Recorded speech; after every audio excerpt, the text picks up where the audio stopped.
Hello everybody, and welcome back to MoodTube. I'm your host, Paul Malamud. Week 7 was another crazy week in the NFL. I went 2-3 with my picks, but I don't have a problem with that, because 2 of the games I got wrong, the starting QB got injured. I'm pretty confident that if Jay Cutler hadn't left the game in the second quarter, that it would have outdueled RG3 and the Redskins. Sam Bradford got injured about halfway through the fourth quarter, but it's likely I still would have lost that game because they were down by 15 at the time of his injury and only ran 6 more offensive plays the rest of the way. The Jets won a heart-stopper in overtime against the Pats, which means I won my Bet Moody game against Pats fan Sean Klugenin and don't have to do the Cinnamon Challenge. All week long, people have been talking about Pushgate, which shouldn't be the case. It's a rule that the players asked to be instituted. The Pats had prior history of doing it. Belichick admits to coaching his players to do that. They were warned earlier in the game not to do that pushing, and they still did it. So the flag was thrown, and it was the correct call. It's a shame that that's all people are talking about this week because it hides the fact the Jets outplayed the Pats in almost every phase of the game. They sacked Brady 4 times using only a 4-man rush. They outrushed the Patriots. Geno outdueled Brady. The Pats only converted 1 third down the entire game. That's just embarrassing. The only facet of the game that the Pats outplayed the Jets was when Gang Green was punting. So congrats on that. You can stick a feather in your cap. But also, how awesome is this Muhammad Wilkerson shirt by Barstool? The Colts beat the Broncos in Payne's first game back in Indy. I've got to say the reception they gave Manning was really touching, and I admittedly got a little choked up watching it. As for the game, all the credit in the world goes out to Andrew Luck and the Colts. They played great, especially their defense, sacking Manning 4 times, forcing 2 fumbles, and picking off Manning once. They also had that safety. But I think this game was more about the Broncos losing than the Colts winning. Even with all of those things going wrong, the Broncos still should have won, or at least forced overtime. If Demaryius Thomas didn't drop that 2-point conversion, then the Broncos would have only needed 7 points on their final drive and wouldn't have had to settle for a field goal and try to recover an onside kick. If they only needed that 1 touchdown to force overtime, I think the entire city of Indianapolis, as well as the rest of the NFL would have fully expected the Broncos to go in and score a touchdown. But the pass was a tad bit high, and Thomas dropped the ball, and therefore the Colts won. The third game I picked wrong last week was the Chiefs over the Texans. I was right about the Chiefs winning, they just didn't cover the spread. However, in my mind, I didn't get this game wrong at all. As a matter of fact, when this game ended, I came out on top in a big way. In last week's Ask Moody, Tom Horgan asked me if I'd be willing to give up 6 things until the Texans won a game without throwing a pick 6. I agreed, and I decided to give up bacon, hamburgers, pasta, ginger ale, cigars, and even underwear. As you can see, thanks to Case Keenum coming up big in his NFL debut, I'm back to using these 6 of my favorite things. The Giants finally managed to win a game last week on Monday night against the Vikings. This is one of the ugliest primetime games that we've ever seen. Josh Freeman had one of the most embarrassing performances by a QB that you possibly can. It was just ugly. It was clear he wasn't ready to play, didn't know the offense, and didn't have any chemistry with his wide receivers.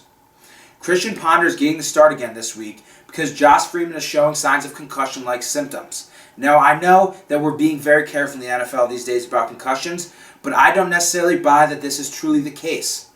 I think this is a way the Vikings are using this as a way to bench Freeman until he's more ready to run their offense without hurting his confidence any further than it already has been this year.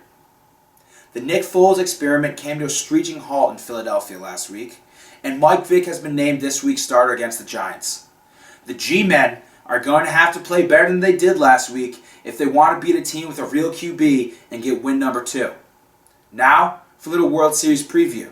It's very rare that it works out like this, that the 2 best teams from the entire regular season end up meeting in the World Series. Not only that, but they had identical records the entire way, with both teams winning 96 games. They both make their living on good pitching and clutch hitting. Baseball fans could truly be in for a series that will never be forgotten. The The Red Sox jumped out to an early series lead, winning Game 1 last night in dominating fashion by a score of 8-1. But I still like the Cardinals to win the series. Why, you might ask? Well, I give you the curse of Irene, and now I bring you back to September 2011. The day after Hurricane Irene in 2011, the Red Sox started their epic collapse to end up missing the playoffs.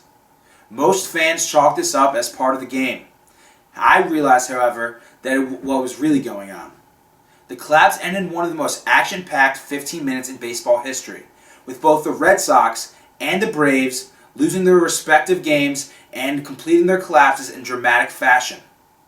Immediately following the game, I declared to my friends that I was watching with that the city of Boston had been placed under another curse, the curse of Irene, and that the Boston sports team wouldn't win another championship until there's another hurricane named Irene.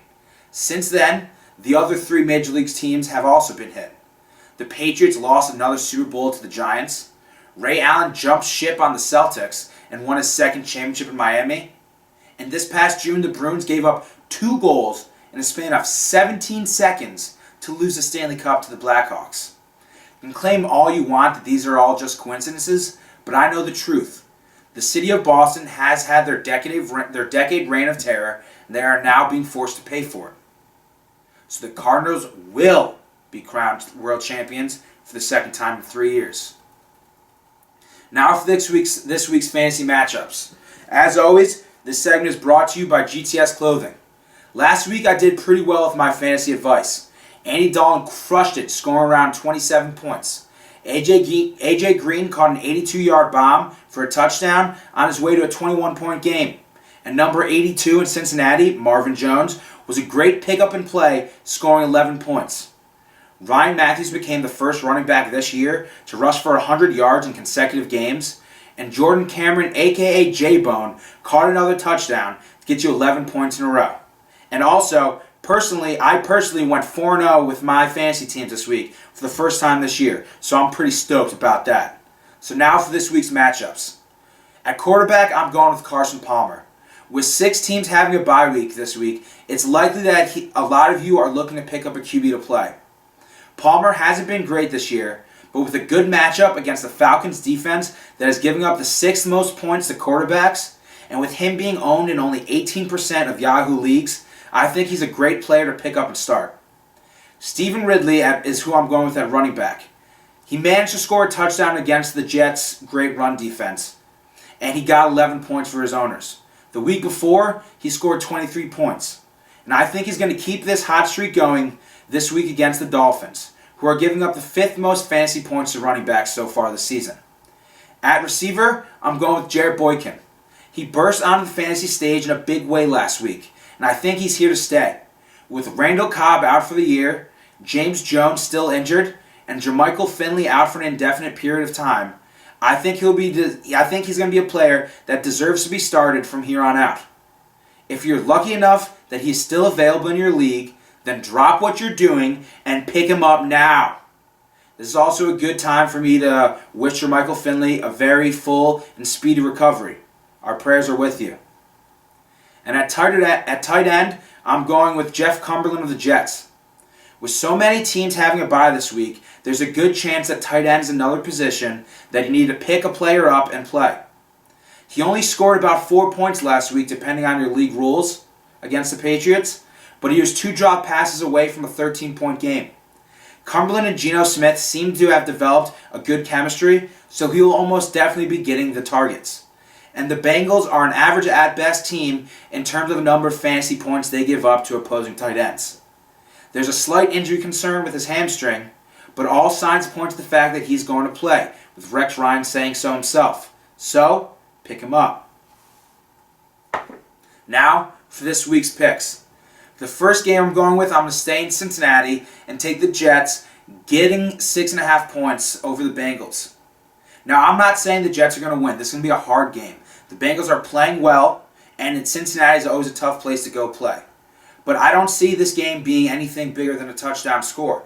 I think it's 2 great defenses. Antonio Cromartie matches up very well against AJ Green, and the Jets' run defense, that's second in the league, should do a great job of stopping Giovanni Bernard and the law firm.